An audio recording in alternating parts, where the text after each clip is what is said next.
Gostaria de saudar a você, professor, professora da Escola Bíblica Dominical, classe dos jovens, com a paz do Senhor Jesus. Estamos aqui para estudarmos a lição de número 9, o livre-arbítrio na salvação, e neste vídeo você vai encontrar as duas maneiras que nós usamos para ensinar neste canal, a maneira tradicional, que é através deste roteiro, 3 tópicos e 3 subtópicos, e nós vamos intercalar este roteiro com a leitura da nossa lição, nosso comentário, e nós vamos fazer isto juntos na página 64, o livre-arbítrio, um dom de Deus, e o primeiro subtópico diz o que é livre-arbítrio.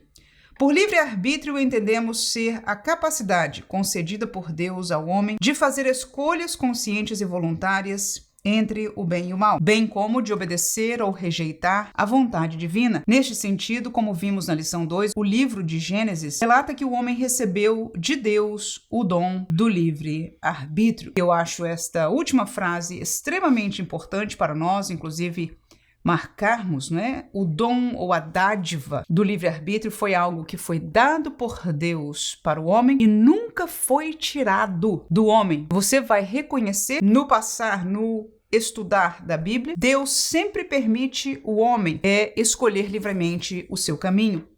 Vamos seguir a leitura. O Criador o formou com o intelecto, consciência moral e vontade, elementos que constituem sua dignidade como pessoa humana. E eu também amarelei aí esta frase porque são as 3 coisas que provam o homem ser uma pessoa. Então são essas 3 características e é algo interessante de nós chamarmos a atenção. Nessa perspectiva, o ser humano é portador da imagem de Deus. No entanto, embora a imagem de Deus no homem tenha sido gravemente distorcida, ela não foi aniquilada. Em Cristo, essa imagem pode ser plenamente restaurada, tornando o ser humano capaz de responder com um sim a Deus. Então, nesse primeiro subtópico, nós encontramos o que significa livre-arbítrio. Livre-arbítrio é liberdade de escolha. Liberdade de escolha, como vimos aqui, é um presente de Deus ao homem, ao ser humano, desde o momento que ele o criou até o fim da sua vida. Ele tem esta possibilidade, esta autoridade dada por Deus de gerenciar livremente o seu querer. Nós reconhecemos isso nas nossas vidas e entendemos que Deus nunca tirou de nós, porque eu e você nos sentimos livres em nossas escolhas diante de Deus, e Deus não vai tirar, nunca tirou e nem vai tirar, e Ele não está usando ou deixando o livre-arbítrio somente aplicado para uma área da nossa vida. É importante nós entendermos que a nossa liberdade de escolha é em toda e qualquer área da nossa vida. Sejam decisões espirituais, emocionais ou racionais, 3 coisas que nós acabamos de até rever, que nos fazem pessoas, características que nos fazem ser pessoas. Nós podemos e temos liberdade de escolha nestas 3 áreas que nos fazem uma pessoa. A outra colocação no primeiro subtópico é a questão da imagem de Deus. O entendimento desta palavra, deste tema, imagem de Deus, pode ser um pouco diferenciado. E a maneira que eu entendo biblicamente a imagem de Deus são as características morais de Deus. Ou seja, o pastor aqui dizer que nós, depois de ter pecado, o ser humano depois de ter pecado, ele perdeu ou comprometeu a imagem de Deus, é correto. A dimensão pode ser debatível, mas o fato é que a imagem moral de Deus, que é perfeita nele, amor, justiça, santidade, verdade, sabedoria, já não se encontra mais no homem quando ele está num estado caído, separado de Deus, distanciado de Deus, no pecado. Então a imagem de Deus vai estar nele distorcida,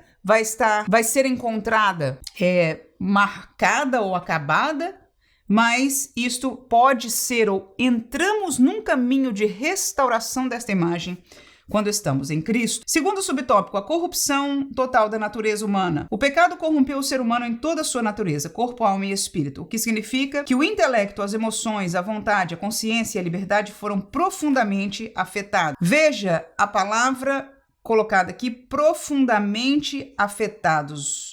Ou seja, há um ensino aqui para nós que o ser humano foi afetado pelo pecado em todo o seu ser, no seu ser total. Ou seja, espírito, alma e corpo. Neste caso aqui, a aplicação está sendo levada, inclusive, à nossa realidade de ser humano como pessoas, ou seja, no tópico acima ele falou que para ser uma pessoa nós temos o intelecto, a consciência moral e a vontade.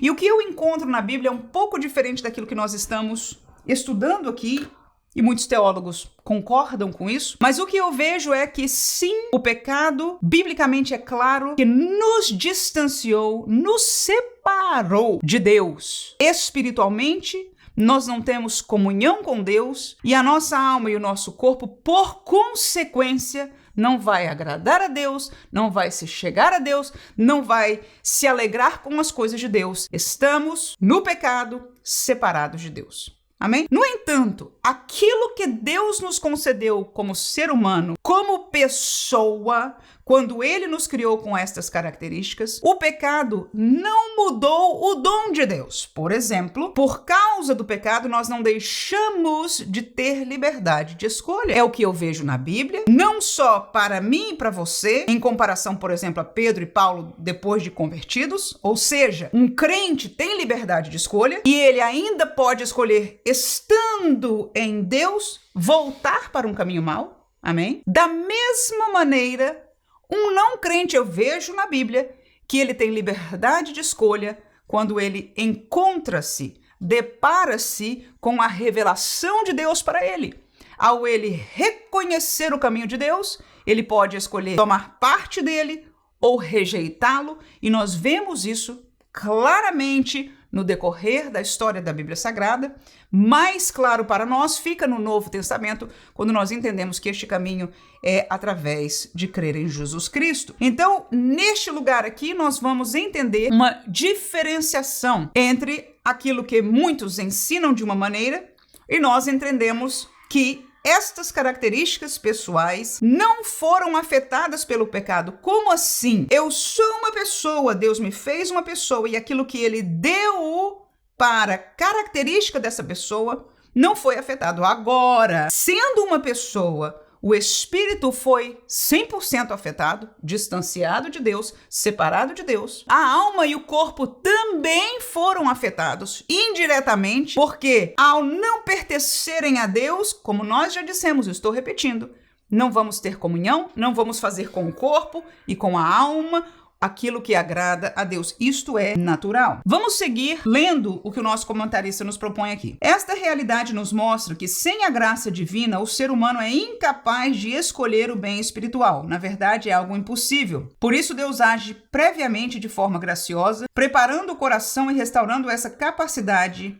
pela sua graça. Desde o Antigo Testamento e de modo culminante no Novo Testamento, com a obra de Cristo e a vinda do Espírito Santo, Deus opera por meio de sua graça para conduzir o ser humano de volta ao caminho da retidão e da justiça perdido no Éden. Aqui eu encontro alguma coisa que está difícil para eu reconciliar. Qual é? A primeira é a incapacidade do homem escolher algo. Seja o bem espiritual, como é colocado aqui, inclusive é dito que é impossível a não ser que haja um operar de Deus.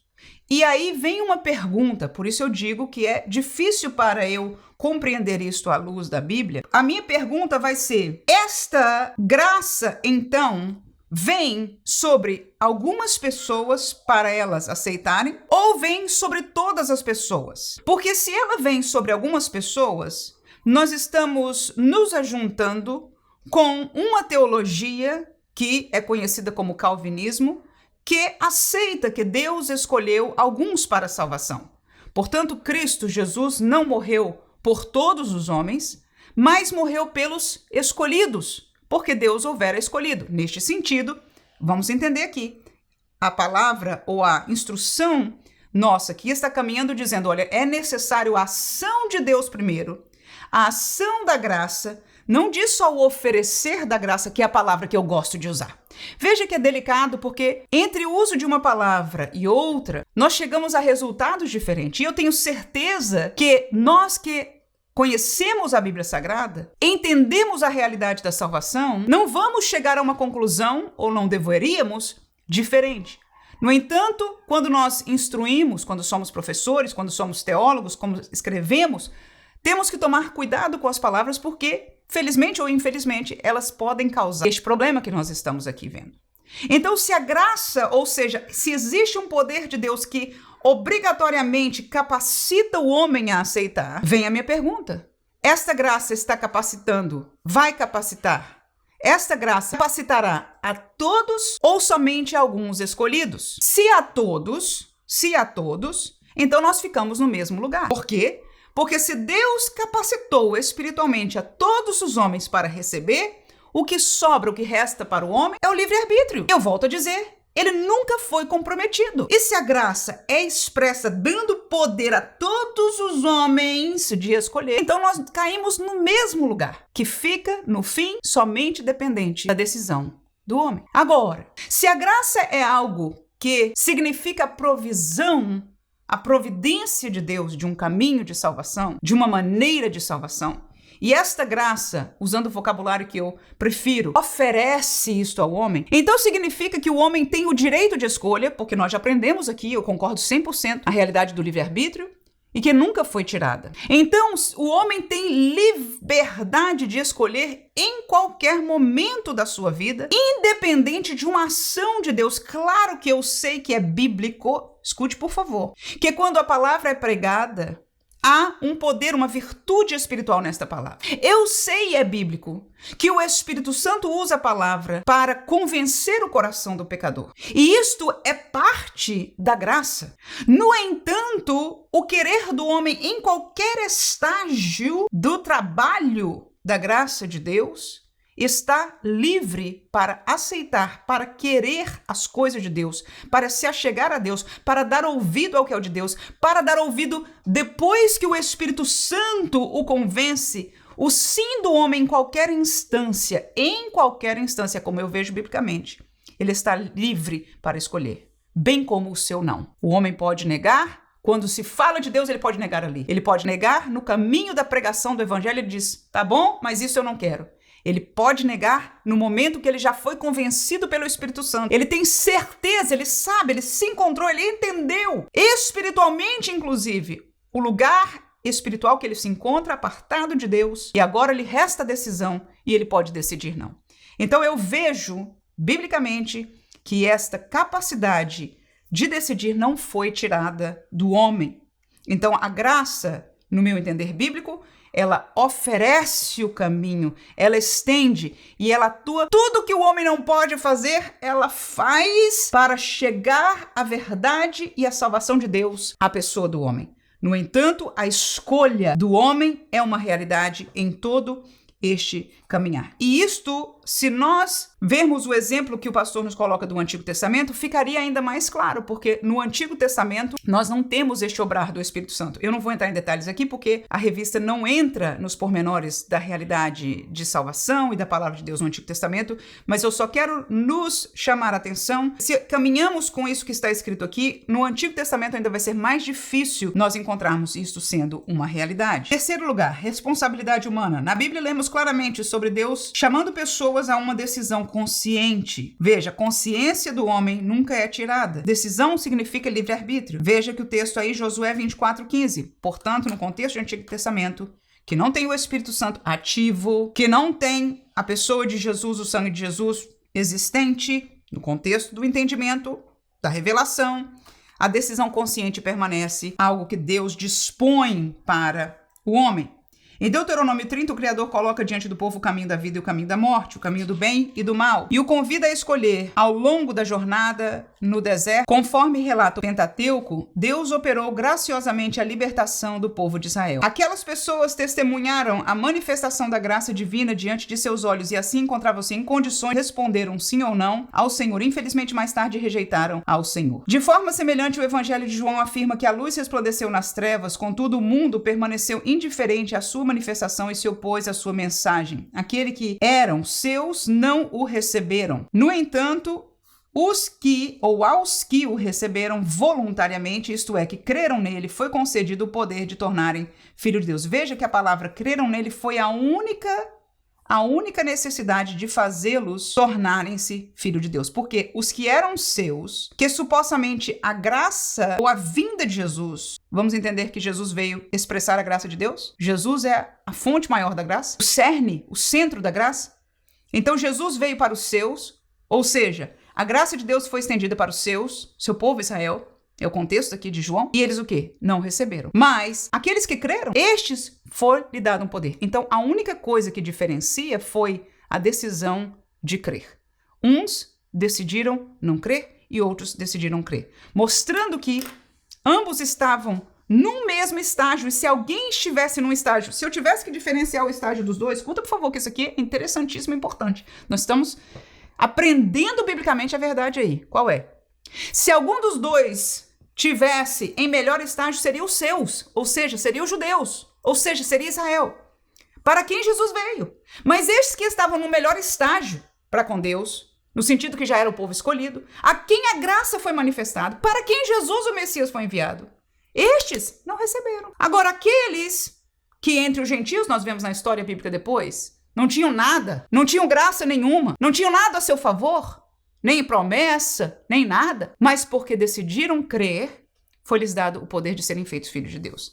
Então veja, a liberdade de escolha em qualquer estágio da operação de Deus na nossa vida, ela é uma realidade. Essa graça, terminando aqui a leitura, proveniente, restaura a capacidade do ser humano de responder com fé e dizer sim ao Criador. Então, nós já entendemos, é uma questão debatível aí, o que é a graça e aonde opera a graça. Nós já tivemos um estudo sobre isso, e na lição de número 7, fui voltar aqui para ver, então se você quiser voltar lá, nós explicamos com bastante detalhe o que é a graça de Deus, como ela se manifesta biblicamente, e claro, a nossa intenção, de todos nós com certeza. No entanto, nós temos que entender, irmãos, muito ou tudo daquilo que nós, professores, teólogos, pastores, ensinadores, estudantes da palavra de Deus, muitas vezes somos levados a redigir ou a pensar, é de acordo com outros pensadores que vieram antes de nós e que houve consenso que estavam corretos. No entanto, a nossa autoridade de todos deve ser única. Qual é? A Bíblia Sagrada. Então, se nós entendemos pela Bíblia Sagrada, lemos na Bíblia Sagrada que estas coisas são de uma maneira, essa deve ser a autoridade para nós. Uma das coisas interessantes como exemplo aqui, que eu até tinha anotado, acerca desta corrupção da natureza e a impossibilidade de alguém se salvar sem a operação da graça de Deus, eu lembrei-me de testemunhos que são chocantes para nós. Testemunhos que não são o caminho normal da pregação do evangelho. Lembrei de uma senhora que estava oprimida pelo diabo, por demônios. Existiam manifestações ao redor dela e ela um dia temeu pela sua vida e pela vida de sua filha. Ela estava numa situação muito terrível, não conhecia Deus, não tinha nenhum passado dentro ou perto do cristianismo, uma senhora americana. E ela, num momento de desespero, ela estava para se suicidar num carro e ela abriu o porta-luva daquele carro que ela tinha entrado e ela achou uma Bíblia dos Gideões. Ela abriu aquela Bíblia e no final da Bíblia ela encontrou uma oração e ela começou a ler aquela oração e aquilo foi um rio de vida para ela. E quando aquela força maligna começou a se levantar contra ela naquele lugar, ela começou a falar aquelas palavras que ela acreditou e encontrou algo de poder naquelas palavras e ela começou a repetir aquelas palavras. Alguns dias depois, ela estava na cozinha de sua casa quando as manifestações começaram a acontecer de novo e naquele momento, quando ela temeu pela sua vida, ela voltou a clamar, ela correu atrás daquela Bíblia e ela voltou a repetir e a clamar a este Deus. Então é uma pessoa que não tinha nada, ou quase nada. No entanto, clamou. Eu escuto de pessoas que estão em outra religião, do outro lado do mundo. Eu escuto de pessoas que não creem em Deus, mas que em um momento dizem, se há um Deus, se existe um Deus, mostra-me, faz. E alguns destes testemunhos eu vejo Deus atuar e levar esta pessoa a um caminho de salvação. Significa que a vontade da pessoa foi expressa, o desejo de que Deus fosse o seu socorro foi expresso antes de um processo que nós reconhecemos como natural. Com isso, eu exemplifico que em qualquer estágio do trabalho, da obra, da graça de Deus em nós, porque a graça, ela oferece, ela é uma obra grande, completa de Deus para a nossa salvação. Mas em qualquer estágio, a liberdade do homem ela existe e ela vem à tona como estas pessoas que eu mencionei, que se seguram em algo que ouviram ou até aquilo que não ouviram, na possível existência de um Deus. Eles escolheram naquele momento recorrer a este Deus. E Deus ouviu a intenção de seu coração e proveu para eles. Então isso é o que eu quero deixar claro para nós neste tópico. Claro que eu não gosto quando nós temos alguma diferença de entendimento entre a minha pessoa, o meu ensinar da palavra de Deus e aquilo que está escrito para nós. No entanto, nós chegamos a uma mesma conclusão. A graça de Deus foi manifestada, Jesus Cristo veio e todo aquele que decide, que aceita, que crê, que aceita, reconhece, vai receber a salvação, vai estar no lugar de salvação. Então, estes detalhes do meio do caminho são interessantes para aqueles que gostam de teologia e nós não deixamos a oportunidade de esclarecer alguma coisa aqui, talvez usar palavras que, no meu entender, são mais próprias. No entanto, da mesma maneira, nós chegamos a uma conclusão que todos nós concordamos, que é a providência da salvação para todo aquele que crê. Então, no nosso roteiro aqui, tópico número 1, nós vamos encontrar o livre-arbítrio, um dom de Deus. O livre-arbítrio no Éden, o livre-arbítrio no Antigo Testamento, o livre-arbítrio no Novo Testamento. Então, no meu roteiro, eu vou mostrar 3 tempos da história da humanidade, diferente do que eu exemplifiquei aqui, lugares diferentes do caminhar da pessoa, do ser humano em relação a Deus. Aqui eu vou falar de 3 tempos da história deste ser humano, onde em qualquer um destes lugares Deus permitiu o livre-arbítrio, ou seja, uma liberdade de escolha.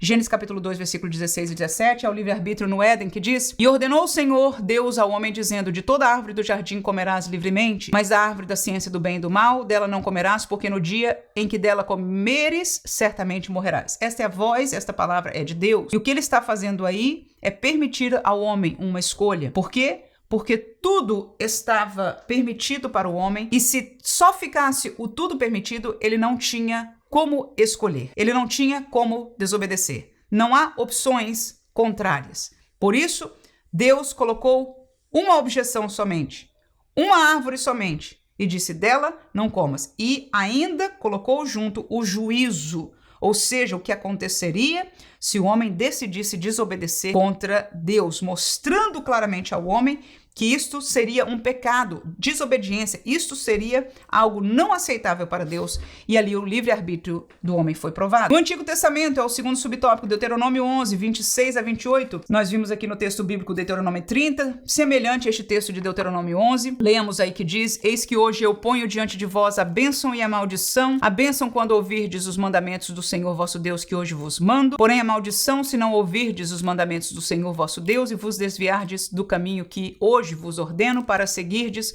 outros deuses que não conhecestes. Então, claro que essa palavra ouvir aí significa dar ouvidos, ou seja, obedecer. Então, para quem decide dar ouvidos à palavra de Deus e seguir os seus mandamentos, há uma bênção estabelecida e há uma maldição estabelecida por Deus para aqueles que se desviarem dos mandamentos de Deus e, portanto, por conseguinte, irem após outros deuses estranhos.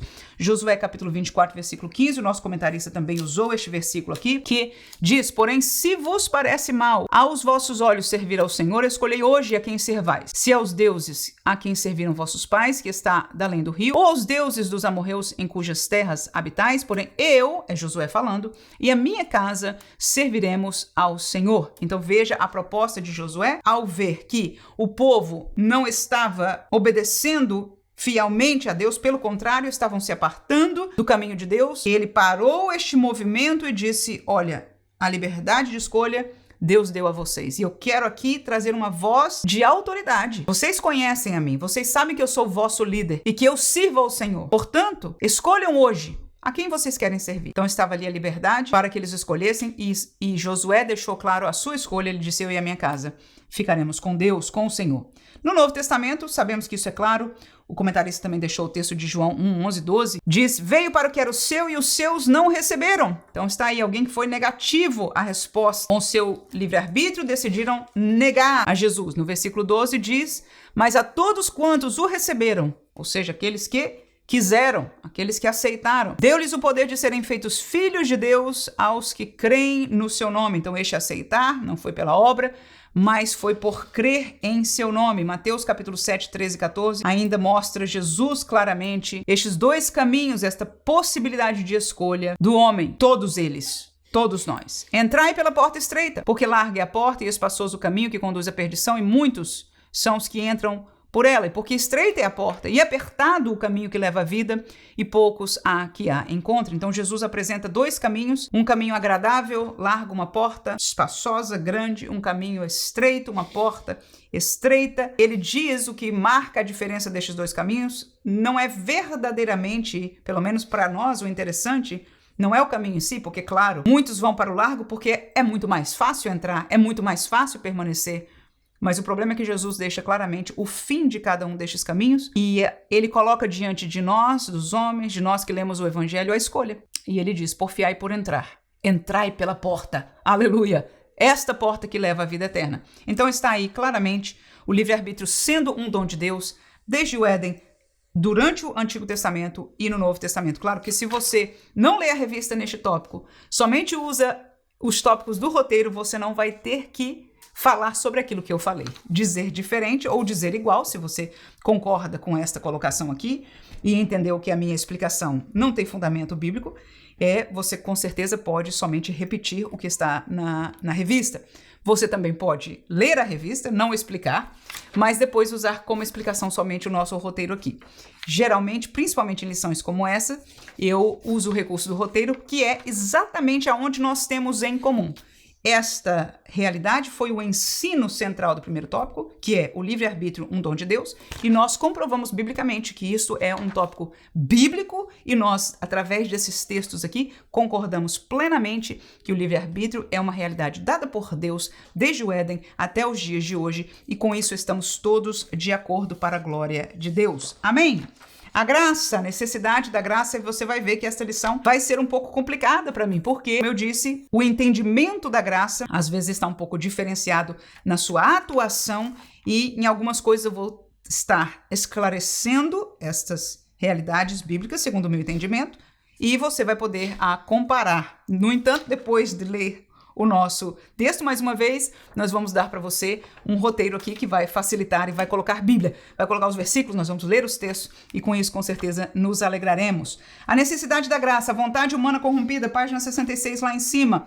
A Bíblia mostra que o ser humano ficou naturalmente inclinado ao mal, certo, embora não tenha perdido a capacidade de fazer escolhas de natureza moral, certo? Veja que o texto aqui se contradiz. Lá diz, olha, ninguém pode fazer, é impossível ele fazer escolhas de coisas da natureza moral, espiritual, que tem a ver com Deus. E agora ele diz claramente, não perdeu a capacidade de fazer escolhas morais. Se inclinou para o mal, mas não está usando a terminologia que outro grupo usa de uma depravação total que o impede de se chegar ou de aceitar ou de entender o bem. O intelecto não foi corrompido. A capacidade do ser humano como pessoa, eu não vejo que foi corrompida. Claro, há um efeito do pecado de maneira geral, mas o cerne deste efeito é o espiritual e as demais coisas são consequências disso. Então, neste caso aqui, nesta frase eu concordo 100%. Mas ela é um pouquinho contraditória com aquilo que estava escrito antes. Contudo, como vimos, para escolher o bem espiritual, o ser humano não pode contar apenas com intelecto e arbítrio.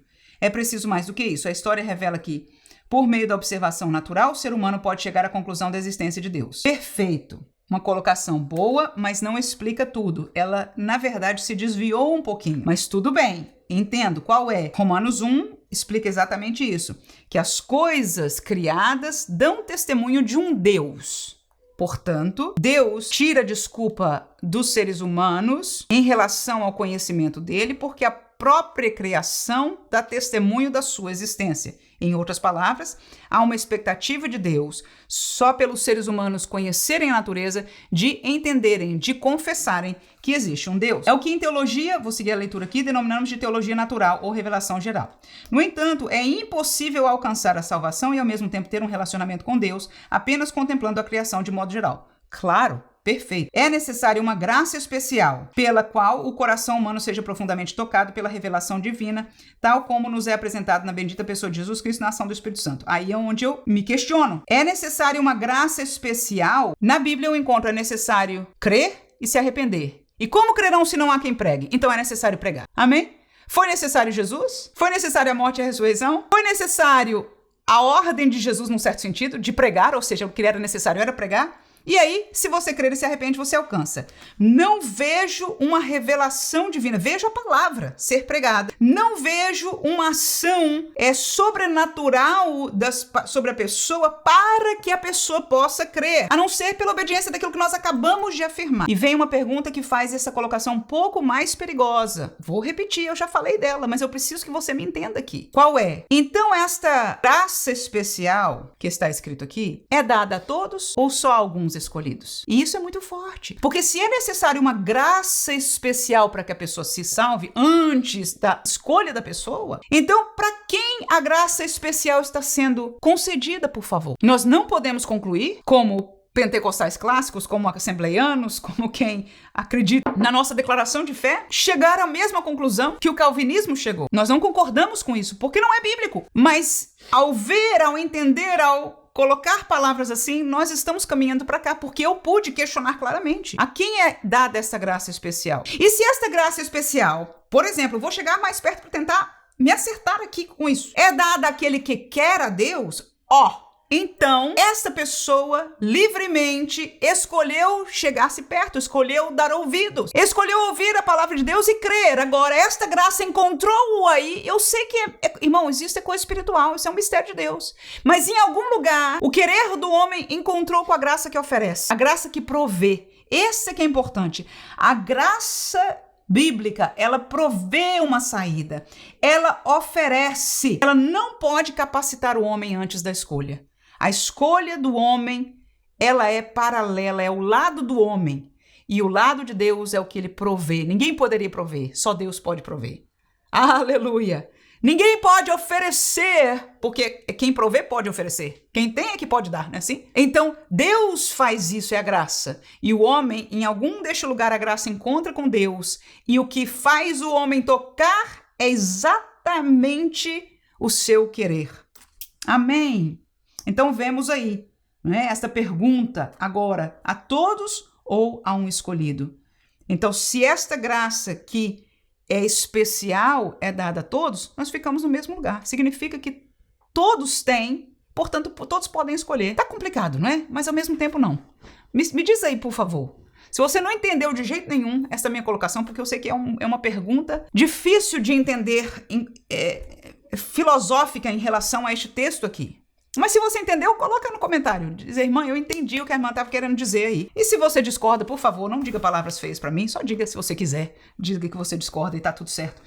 Eu vou continuar amando a você como amo a minha denominação, como aprecio pastores que tomam o seu tempo para fazer esta obra, para fazer este trabalho que abençoa a igreja do Senhor Jesus. E eu sou a primeira, aleluia, a ser abençoada por este material. No entanto, não posso me deixar de trazer aquilo que biblicamente possamos ter alguma diferenciação de explicação, mas não de uma atuação em verdade de Deus para conosco. O que é a graça preveniente? De novo, meu Deus, aí fica enrolando no mesmo lugar, onde você já sabe que eu vou ter dificuldade com isso aí e vou ter que trazer uma palavra, como eu disse até agora, eu tenho provado que é bíblica. A questão, inclusive, escute por favor, é que todas essas colocações aqui, se você ler os poucos versículos que são citados, não estão apresentando ou representando aonde há essa operação da graça especial sendo dada. Alguma vez, algumas pessoas que conversaram comigo sobre o assunto, debatendo comigo, eu perguntei aonde na Bíblia está escrito isso.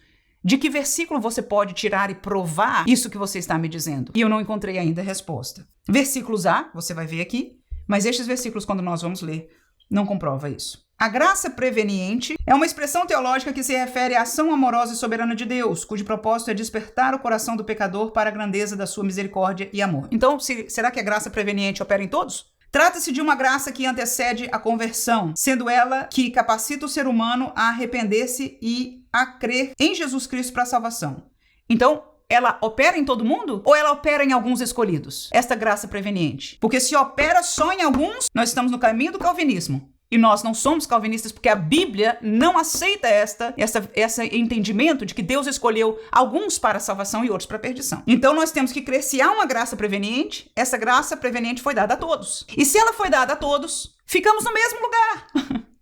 Se todos os homens receberam a graça preveniente, uma operação poderosa de Deus para que eles possam se salvar, então ficou na escolha do homem. Eu agradeço a Deus por esse entendimento. Essa ação graciosa de Deus não salva automaticamente, mas torna a salvação possível. Amém. Então pronto. Talvez o entendimento, eu também não vejo uma graça preveniente atuando em todos, mas posso entender, refraseando com o meu entendimento bíblico, é que como a graça, ela provê o caminho da salvação. E como a graça oferece a salvação, ela é a todos. Porque Deus amou o mundo todo. Aí sim que é diferente da versão que deveria ser usada por um outro contexto teológico, que deveria ser melhor colocado no contexto calvinista, porque Deus amou os escolhidos de tal maneira que deu seu filho, para que todos os escolhidos vão crer e tenham a vida eterna. E não é esta verdade bíblica, não só neste versículo, mas em todo o contexto da palavra de Deus, normalmente no Novo Testamento. Então sim, a graça, ela é manifestada a todos. Tito 2:11, o pastor menciona aqui. Então, se ela é manifestada a todos, então essa graça preveniente que se estão... A teologia, veja que ele disse, isso é um ensino teológico, teologia. Ou seja, alguém sentou, leu a Bíblia, entendeu, descobriu, achou que existe uma graça preveniente e escreveu uma teologia sobre isso. Teologia não é Bíblia. Nós queremos que a nossa teologia, o nosso entendimento da Bíblia, seja baseado nela. Mas alguém pode errar. Definitivamente, entre Armínio e Calvino, eles caminharam em lados opostos. E o meu papel como crente hoje não é ser arminiana, não é ser calvinista, não é ser wesleyana. É ser uma crente que crê na Bíblia Sagrada. Então eu vou fazer como os de Bereia. Eu vou conferir se estas coisas são assim nas Escrituras.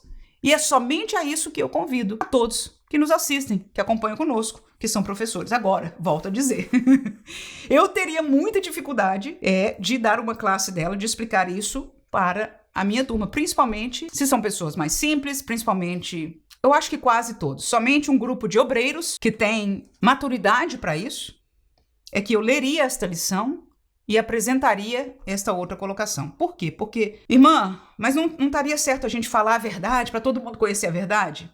Sim. No entanto, as implicações deste pequeno problema teológico aqui, e a teologia não é do pastor que escreveu a lição. Ele mesmo diz aqui, essa terminologia é teológica, ou seja, outros teólogos no para trás foi que esboçaram a graça e a operação da graça com essas palavras. Essas palavras aqui que está esboçada não são bíblicas. Foram crentes, teólogos que esboçaram dessa maneira e o pastor caminhou ou explicou este entendimento teológico. Mas a consequência de alguém acreditar nisso não muda nada na realidade da pregação do evangelho, na realidade da salvação de Jesus.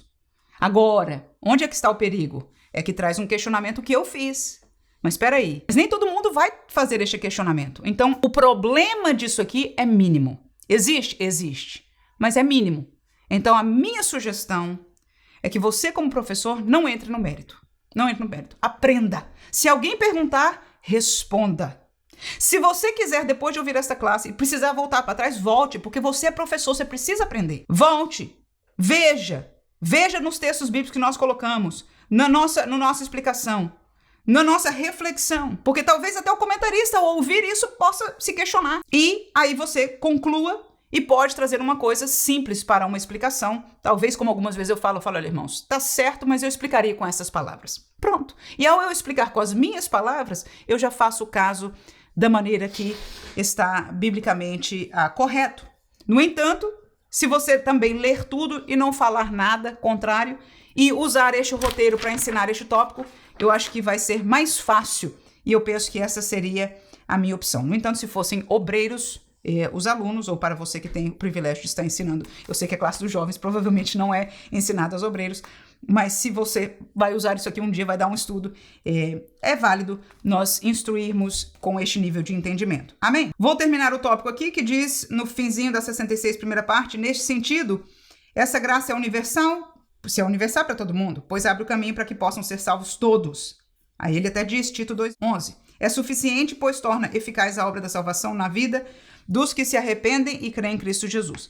Mas não é irresistível, já que o coração do pecador pode se endurecer e recusar o amor de Deus. Então, eu posso até concordar, se o que a teologia que está expressa aqui é uma graça preveniente, ou seja, uma operação de Deus que favorece o crer, e ela foi dada a todo mundo, eu não vejo isso na Bíblia, não vejo uma ação, eu vejo a providência e eu vejo o oferecimento.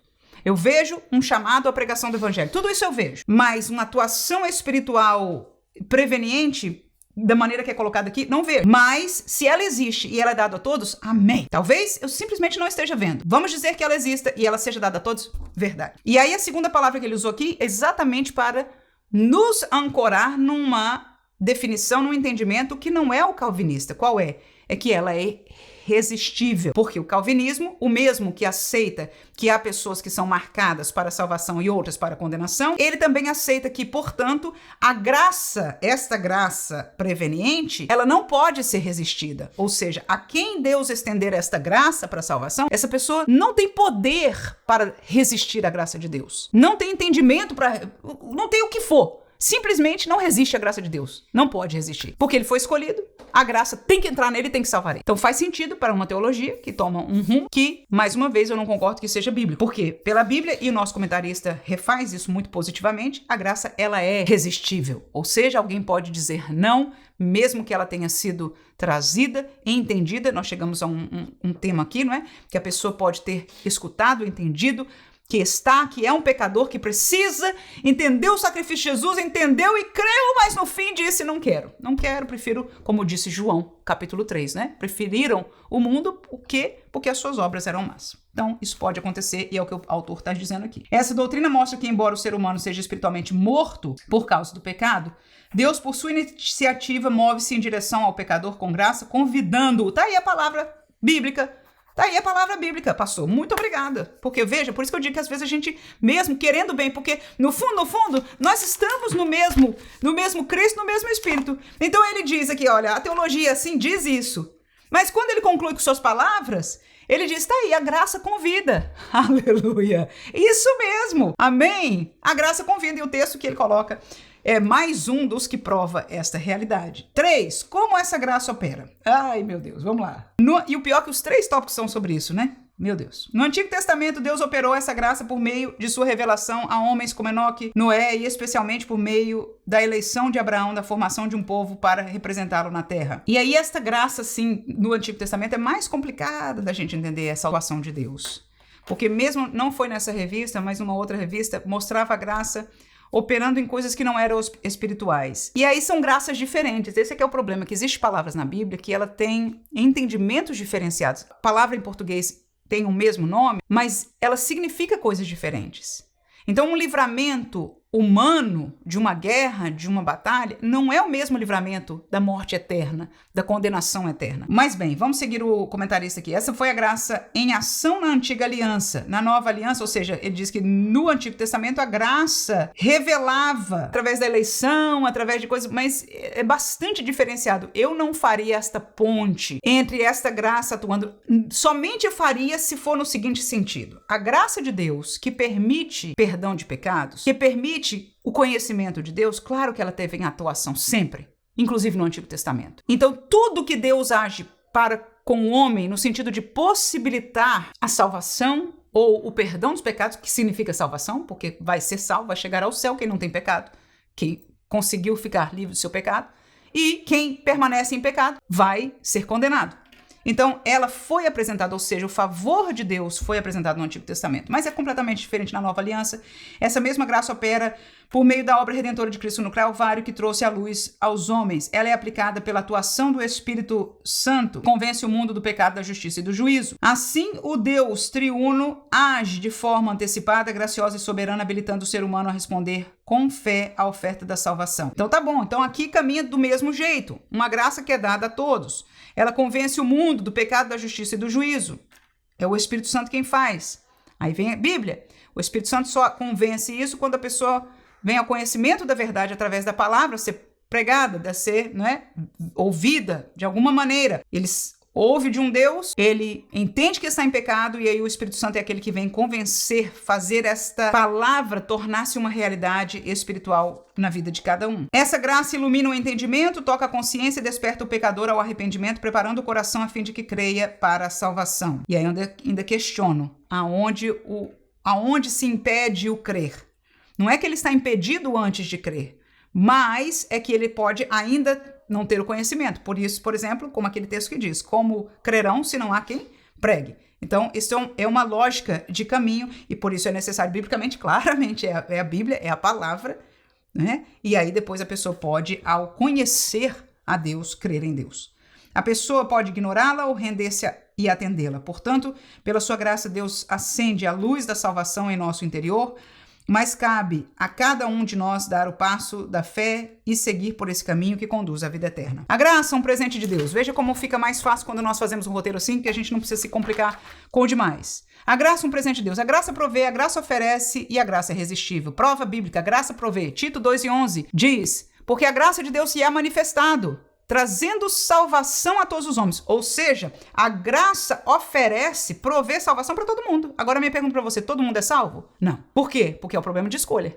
Mas a graça em si, ela provê o caminho da salvação para todos. João 3,16, você conhece. Porque Deus amou o quê? O mundo inteiro. De tal maneira que deu seu Filho unigênito, ou seja, a provisão da salvação. A maneira também está aí, é fácil, para que todo aquele que nele crê não pereça, mas tenha vida eterna. Então a bênção está aí, o caminho está aí, e só o que o homem tem que fazer é crer. Então a graça provê este caminho e, no Novo Testamento, fácil para cada um de nós. A graça oferece, Romanos 10:9, a saber, se com a tua boca confessares ao Senhor Jesus e em teu coração creres que Deus o ressuscitou dos mortos, serás salvo. Então a graça oferece a salvação, mas ela oferece como? Ela provê a salvação, provê o caminho de Jesus e oferece como? E diz, se você confessar com a sua boca e crer no seu coração, tá aí. Atos capítulo 2, 37, 38 e 40. Ouvindo eles isso, a pregação de Pedro, compungiram-se em seu coração e perguntaram a Pedro e aos demais apóstolos, que faremos, varões irmãos? E ele disse o quê? Arrependei-vos e cada um de vós seja batizado em nome de Jesus Cristo para perdão dos pecados e recebereis o dom do Espírito Santo. 40. E com muitas palavras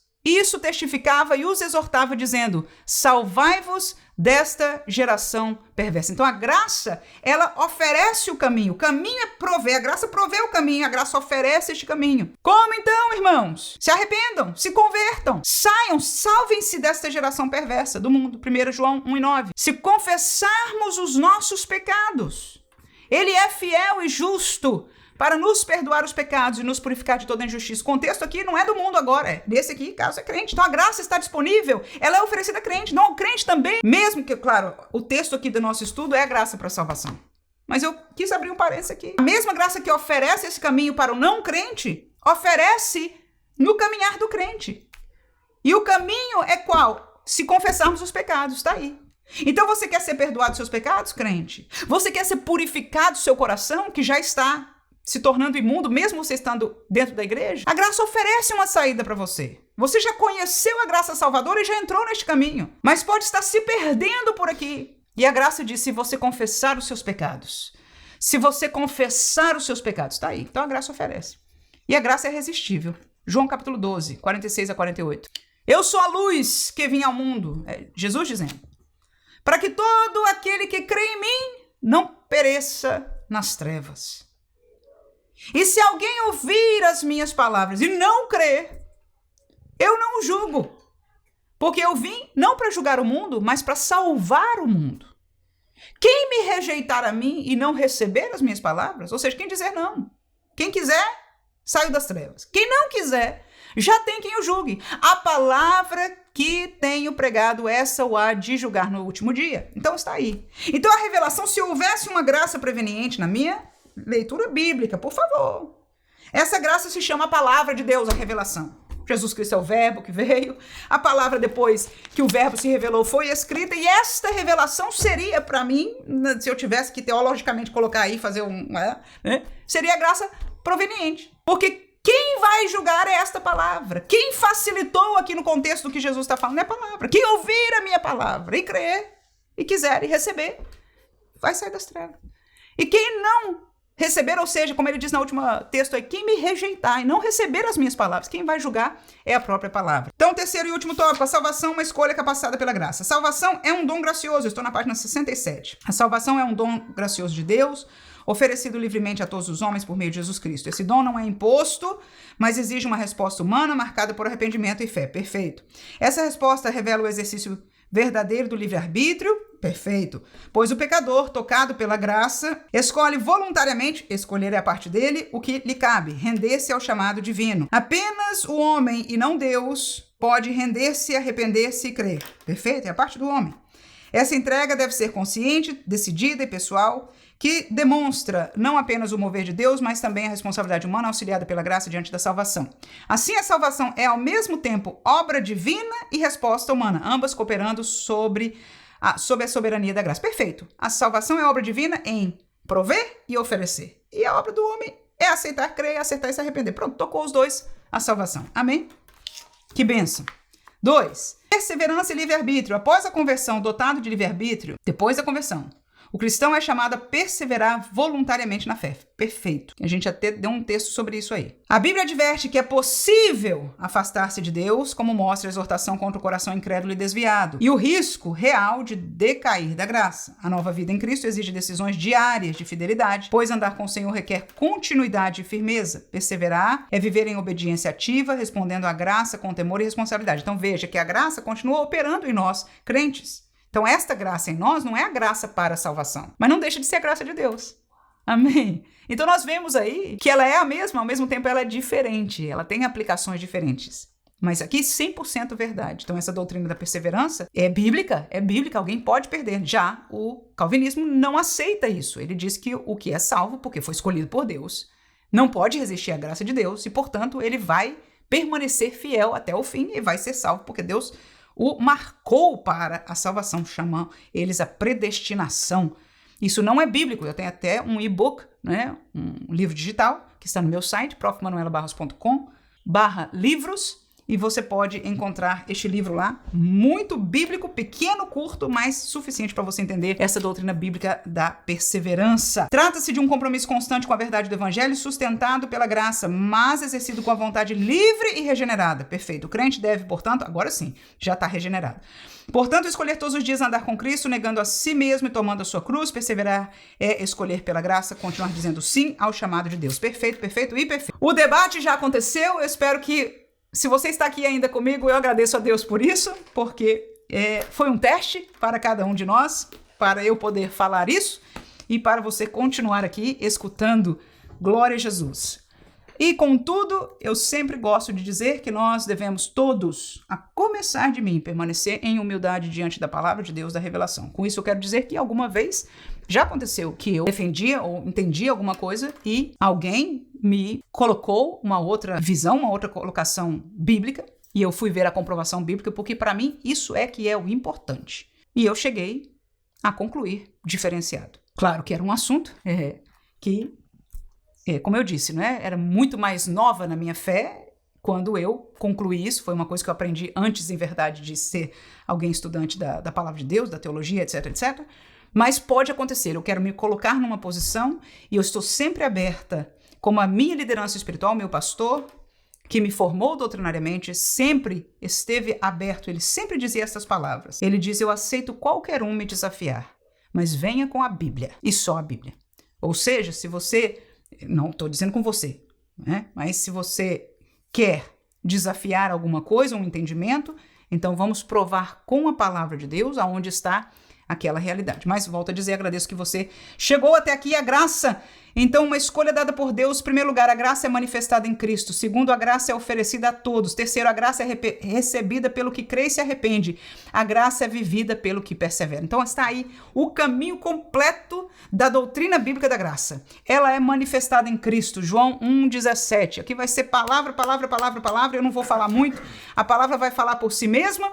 E nós vamos terminar em vitória esta classe. João 1,17 diz: porque a lei foi dada por Moisés, a graça e a verdade vieram por Jesus Cristo. Então a graça é manifestada em Cristo e por Cristo. 1 João 1 e 2.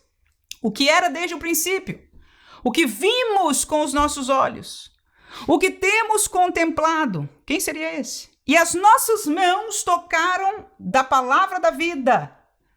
Porque a vida foi manifestada e nós a vimos e testificamos dela e vos anunciamos a vida eterna, que estava com o Pai e nos foi manifestada. Quem era este verbo, esta palavra, esta vida eterna, que estava com o Pai e foi manifestada e nós... João disse, eu não toquei, mas ele tocou. A palavra da vida, aleluia, aleluia, aleluia. Então Cristo é a manifestação da graça. 1 João 3, 5 e 8.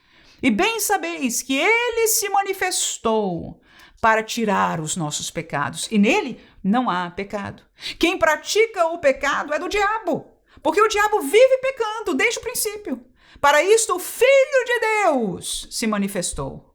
O Filho de Deus se manifestou para desfazer as obras do diabo. Então, o poder que derrotaria toda a obra do diabo, o poder que derrotaria o pecado que prende o homem, foi manifestado, é o Filho de Deus. Tá aí, que bênção é nós nos basearmos e estudar uma palavra. Então, por isso que eu disse, se você quiser só ler ou nem ler, vão dizer, irmãos, hoje a gente vai dar a nossa aula baseada neste roteiro, vai ser bênção, só alegria, só glória a Deus, só aprendizado, sem nenhum senão. Mas se quiser também tiver, né, alguns são obrigados a lerem, então leia.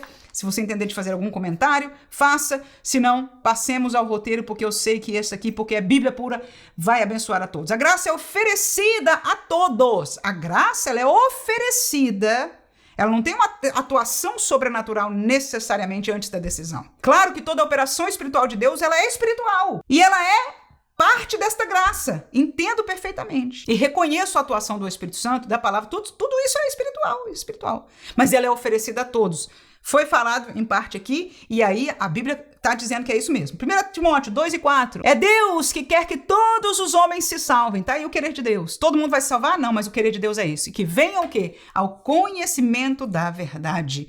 João 3,16 nós já lemos, já conhecemos, porque Deus amou o quê? O mundo todo, o mundo demográfico. As pessoas, todo mundo, de tal maneira. Não deixou ninguém de fora. Não fez acepção de pessoas, amou todo mundo de tal maneira que deu o seu Filho unigênito, para que todo aquele, ou seja, qualquer um, não tem predestinado, qualquer um que nele crê não pereça, mas tenha vida eterna. Então a graça é oferecida a todos, mas ela é oferecida, ela provê e ela oferece.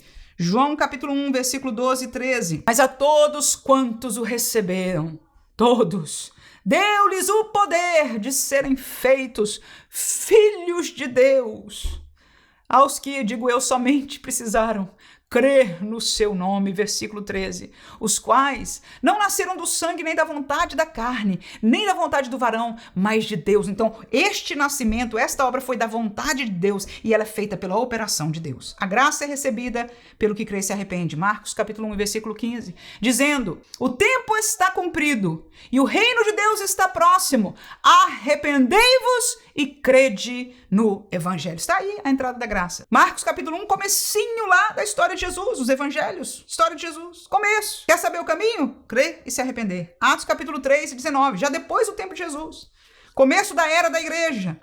Disse Pedro, arrependei-vos, pois, e convertei-vos, ou seja, sai do caminho do mundo, dos ídolos, vira para o outro lado e caminha para Deus, para que sejam apagados os vossos pecados. Está aí, está aí, está aí, está aí, a sua decisão.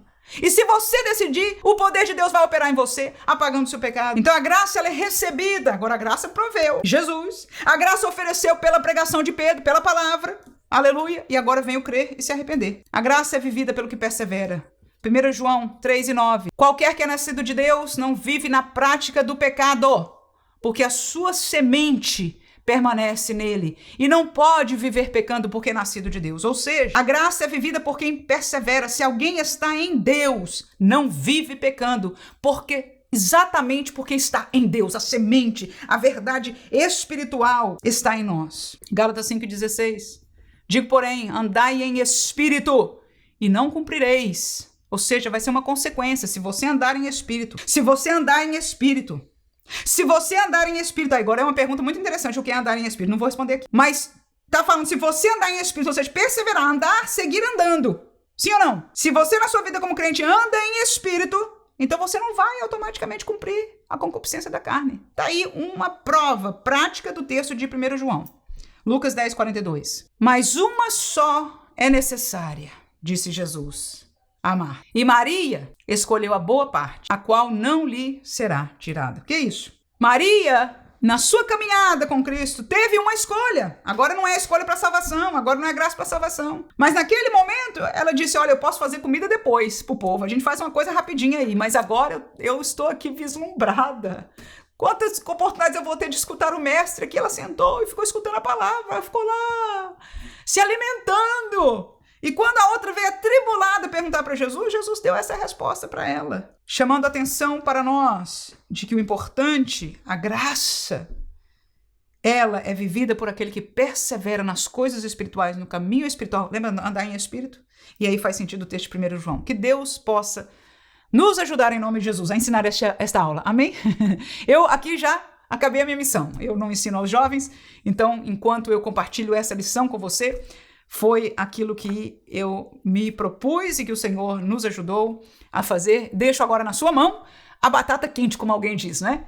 Então fica aí, que Deus abençoe você, capacite, te dê amor espiritual pelas almas a quem você a cada fim de semana ensina a palavra de Deus. Que Deus abençoe e prospere a graça de Deus no seu coração, bem como pela misericórdia no meu coração. Amém.